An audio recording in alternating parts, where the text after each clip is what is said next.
Wherefore, Part 30. The Wizards Wambleforth and Wigstan is sat on the barrow together, looking at the surprise hill. They have stopped being subtle, stopped worrying about what other wizards may think of their communicating, and stopped worrying about what might be done to try and stop them. It seems likely that thwarting is what wizards do to pass the time when there is nothing else much going on.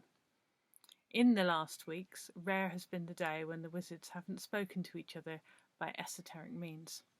If it isn't the giants, then it is the ice or the occasional hill. Although increasingly the messages say things like, "Is everyone okay?" and "I will never eat rhubarb again." The system that was supposed to be there for emergency contact between rivals has become a small thread of support, reassurance, and cooperation.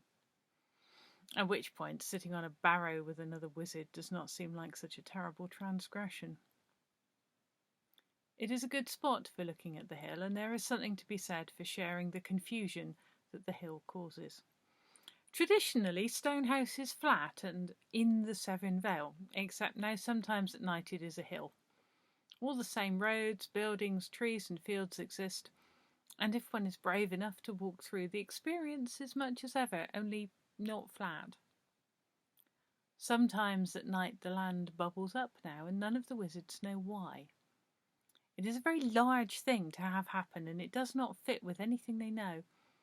All of the wizards are uneasy, and that has softened them towards each other.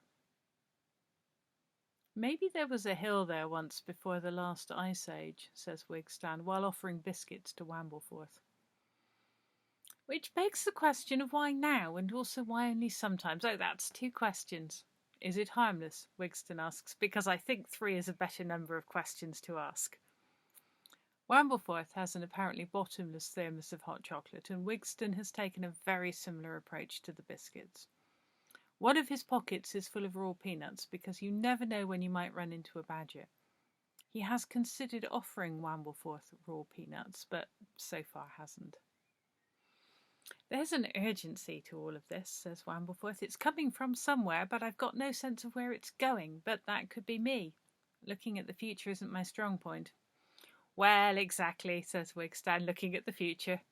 "We can try, but when I look at the future, I seldom get past what I'm having for breakfast and whether I ought to pack a spare pair of trousers."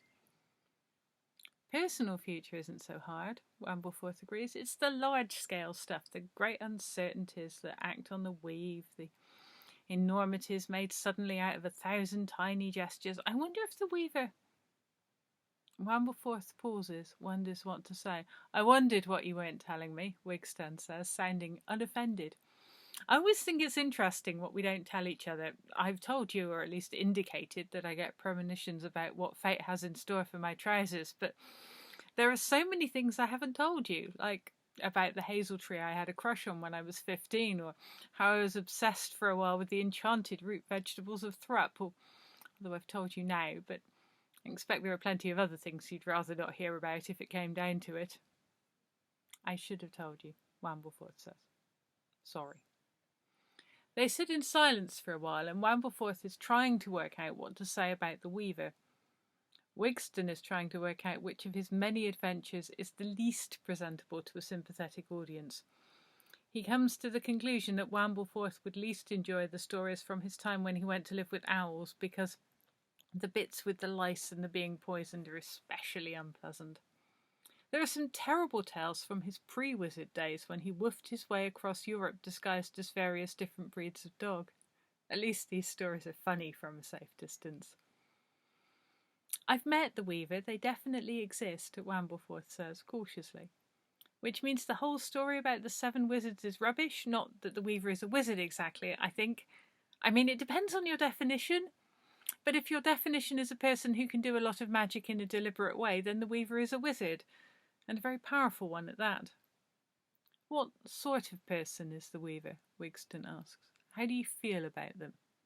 "They seem tired, a bit lonely, but also like they didn't want to let anyone get too close." "Ah, a hedgehog. Well, that makes sense. Hedgehogs are a lot like teasels, and you can't weave cloth without napping it with teasels. Have you ever made a hedgehog out of teasels?" "Not in a long time. Wambleforth says. We should do that this autumn. We could use some more hedgehogs, Wigstan says. So, you felt sorry for the weaver? A bit, says Wambleforth. I can't say I know them well, but that was my impression. Doesn't help us with the hill, Wigstan says. If we need help with this hill, which we might not. I can't see it does any harm, Wigstan says. Hills are fairly benign in my experience. Wigstan has a lot of experience of hills and rapidly decides that a number of his insights are probably best not shared right now. And so they watch, drink hot chocolate, eat biscuits, and continue to speculate randomly and wildly about the way Stonehouse is now sometimes a hill. They wonder collectively whether the town just gets bored with being flat sometimes, whether the ground can be pregnant in an overnight sort of way, and if it is, what is emerging? Are there, even now, small versions of Stonehouse scuttling out into the world to find territories of their own? What would Stonehouse have mated with to beget these offspring? Or is it self-fertilizing? Wigstan admits to feeling a bit cheated by the idea that Stonehouse may have been in some kind of sexual relationship with another entity without his knowing. Have you told Stonehouse how you feel? Well, no, says Wigstan. I feel it would help, says Wambleforth. You can hardly expect to be informed about that kind of intimate detail if you don't tell Stonehouse how you feel about it. The casual observer is unable to tell at this point whether they are deep into some complicated joke or entirely serious, or both. My guess is both. I like these two, enough to eavesdrop on their personal conversations and skim their surface thoughts, and I also like them enough not to dig deeper sometimes. Also, you've probably noticed that your narrator is a bit of a tease and likes to make you wonder sometimes rather than giving you definitive answers. Your wondering makes you complicit, and I enjoy your complicity greatly.